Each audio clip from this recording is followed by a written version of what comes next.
Setelah Abah minum obat dan tidur, aku memutuskan untuk ke restoran, membantu Yusuf yang terlihat kerepotan.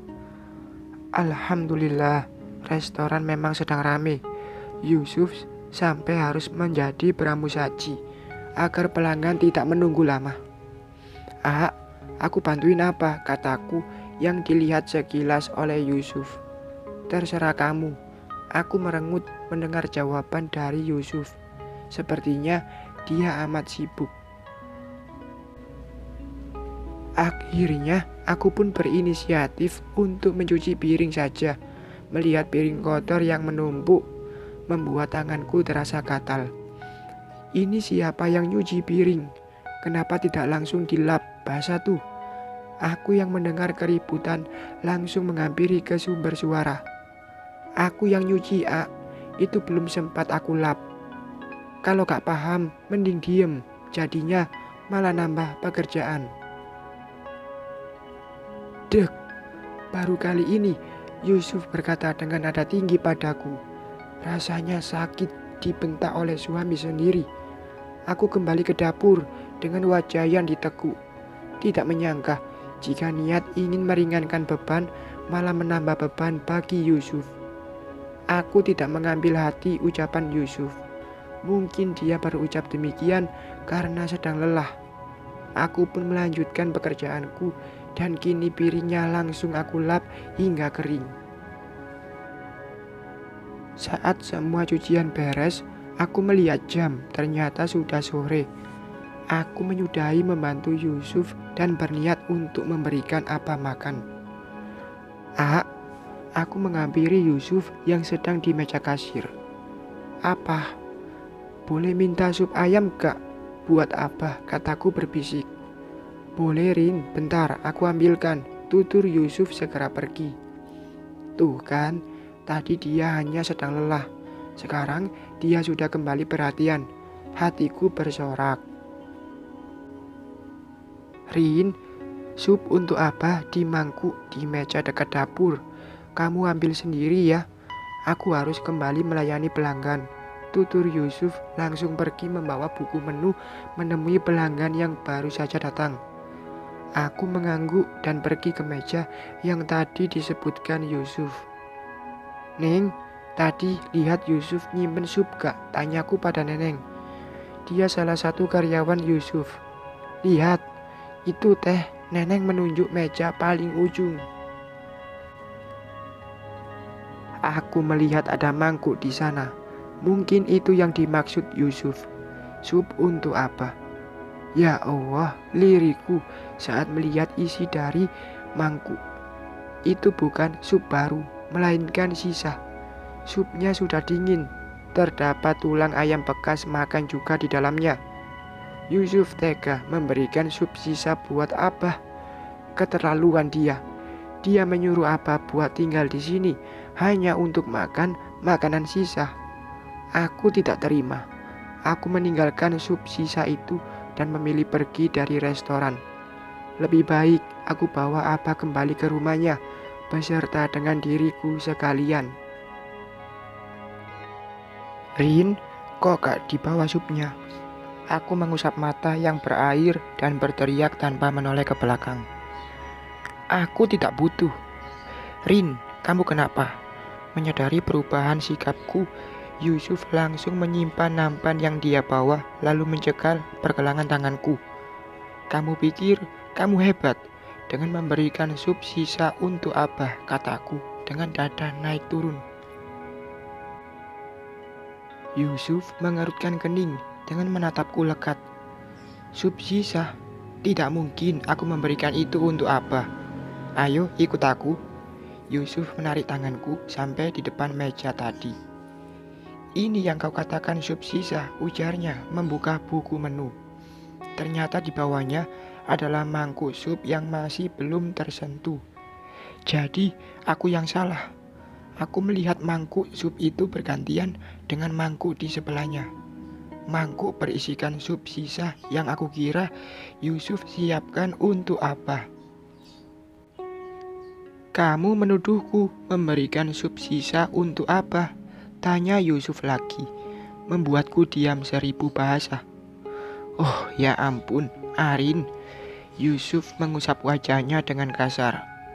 Aku tidak melihat mangkuk itu tadi, kataku dengan menunduk dalam.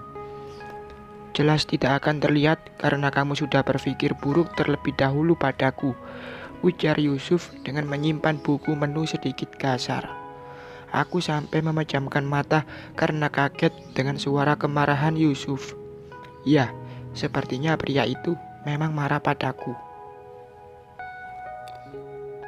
Yusuf meninggalkanku dan kembali pada pekerjaannya, sedangkan aku masih berdiri dengan menata hati. Yusuf, kok kasar ya, kataku pelan.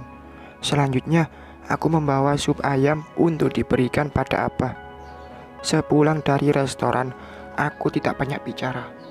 Apa yang aku lihat hari ini memang belum pernah aku saksikan sebelumnya.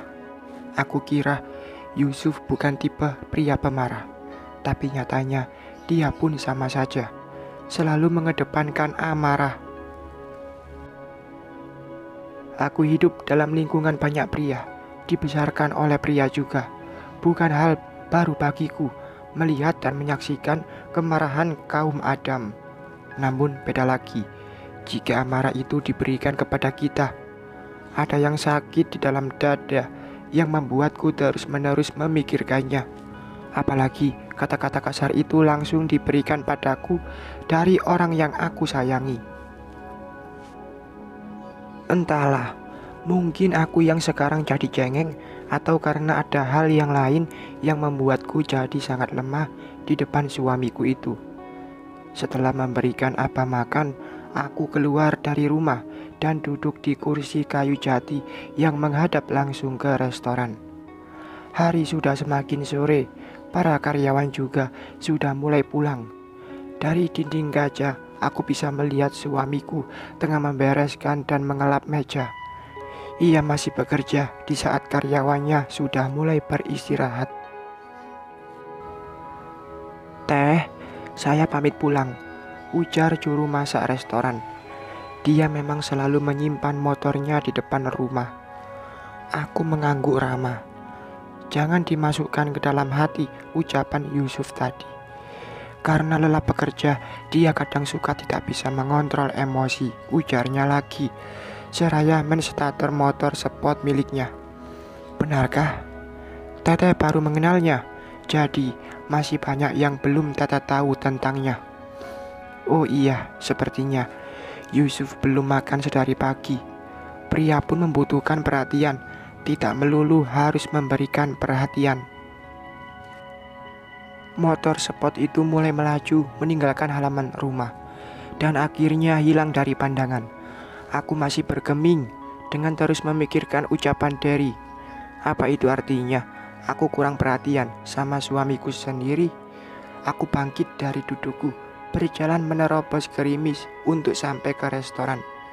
Dari pintu masuk, aku melihat Yusuf yang tengah duduk sembari menegak air kemasan. Kataku seraya mengusap bahunya. Hei, sudah makan? Apa sudah makan? Mari duduk. Yusuf menata kursi untukku duduk. Aku minta maaf, ucapku menundukkan kepala. Untuk sup, tak apa, hanya salah paham. Aku tak pernah memikirkan masalah kecil, ujar Yusuf dengan mengambil tanganku. Dia bilang masalah kecil. Lalu bagaimana dengan hatiku yang merasa bentakan Yusuf adalah hal yang besar bagiku? Itu artinya aku memang terlalu lemah dan cengeng. Akan tetapi rasanya hatiku tidak puas kalau tidak mendengar kata maaf darinya. Aku saja minta maaf, masa dia tidak mau mengatakan maaf? Apa? Aku lapar. Kamu mau makan denganku? Aku mengangguk. Aku pun mengambilkan nasi beserta lauknya untuk Yusuf. Kenapa hanya satu? Kamu tidak akan makan? Tanyanya lagi. Aku sudah makan. Lain kali jangan sampai melupakan isi perutmu untuk isi perut orang lain. Kesehatanmu lebih penting. Yusuf hanya tersenyum seraya menganggukkan kepala. Usai makan, Yusuf mengajakku untuk pulang. Langit semakin gelap karena malam akan segera datang.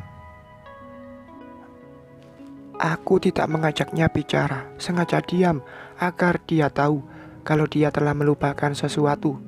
Kata maaf. Panggilku. Saat ini kita sedang berada di ruang tengah, duduk berdua menghilangkan penat. Apa? Kamu melupakan sesuatu? Apa? Apa sup sisa lagi? Bukan, tapi lebih dari itu. Aku yang tengah melipat pakaian melirik dia sekilas. Namun reaksinya biasa saja.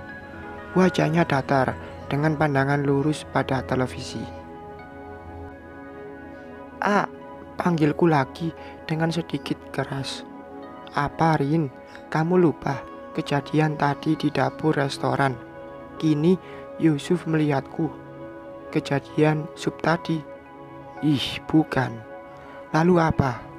Tahu aku kesal dan memilih pergi masuk ke dalam kamar, membawa sebagian baju yang telah dilipat untuk disimpan ke dalam lemari. Masa dia lupa sama kejadian tadi?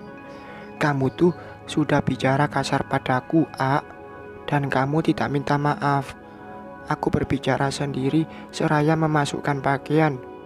Dasar tidak peka, kataku dengan memasukkan pakaian Yusuf dengan kasar, menutup pintu lemari dengan mengeluarkan tenaga dalam. Siapa yang tidak peka? Siapa yang lupa? Aku ingat kok, tapi sengaja menunggu kamu bicara. Sepasang tangan menyusup melingkar di perutku. Dagu Yusuf disimpan di pundak sehingga nafasnya terasa begitu hangat di leherku. Pria itu memelukku dari belakang. Sayang, Yusuf membalikkan tubuhku hingga berhadapan dengannya. Maaf ya, tadi aku telah membentakmu, bicara kasar, bahkan mempekerjakanmu, ucap Yusuf dengan mengangkat daguku. Aku menggigit bibir menahan rasa bahagia yang datang tiba-tiba. Namun, aku enggan untuk mengakui rasa itu. Aku diam, seolah enggan menerima maaf darinya. Kok diam aja? Gak dimaafin ya? Ujar Yusuf mencari celah untuk melihat wajahku. Aku terus menghindar dengan kembali berbalik badan. Untuk yang kedua kali, tangan Yusuf memelukku dari belakang. Maafin dong, Yusuf mengibah. Aku menahan rasa ingin tertawa. Bahkan aku sampai menutup mulutku menggunakan sebelah tangan. Rin, aku diam. Hari ini maafkan aku. Kamu bentak aku loh tadi, kataku mulai berbicara. Iya, maafin ya. Aku kembali diam.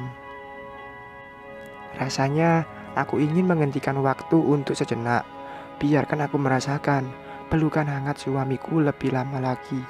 Namun, setelah dipikir-pikir, jenuh juga harus terus melihat lemari. Kalau ada harta karun, lah ini isinya cuma pakaian doang. Kalau dijual emang laku, tapi loakan. Sedangkan lemari yang berisi harta karunnya ayah ada di lemari satunya lagi.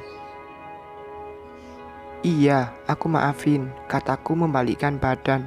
Namun saat aku membalikkan badan, bukan wajah Yusuf yang jadi perhatianku, melainkan sesuatu yang menggantung di depan wajahku.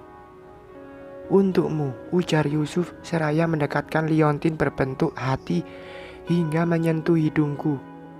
Aku tertegun melihat kalung emas di tangan Yusuf. Begitu indah dan mengkilap. Ini untukku, Yusuf mengangguk. Kemudian ia memakaikan kalung itu ke leherku. Maafin aku ya, aku tidak bermaksud untuk membentakmu tadi. Rasa lelah membuatku terbawa emosi. Sebaiknya kamu harus bisa mengontrol emosimu, Aku sampai kaget karena kata-katamu, ujarku menekuk wajah. Ingatkan aku, oke? Aku mengangguk dan akhirnya memeluk pinggang suamiku, bersandar di dadanya yang membuatku selalu merasa nyaman. Makasih kalungnya, aku suka, kataku dengan suara pelan. Bersambung.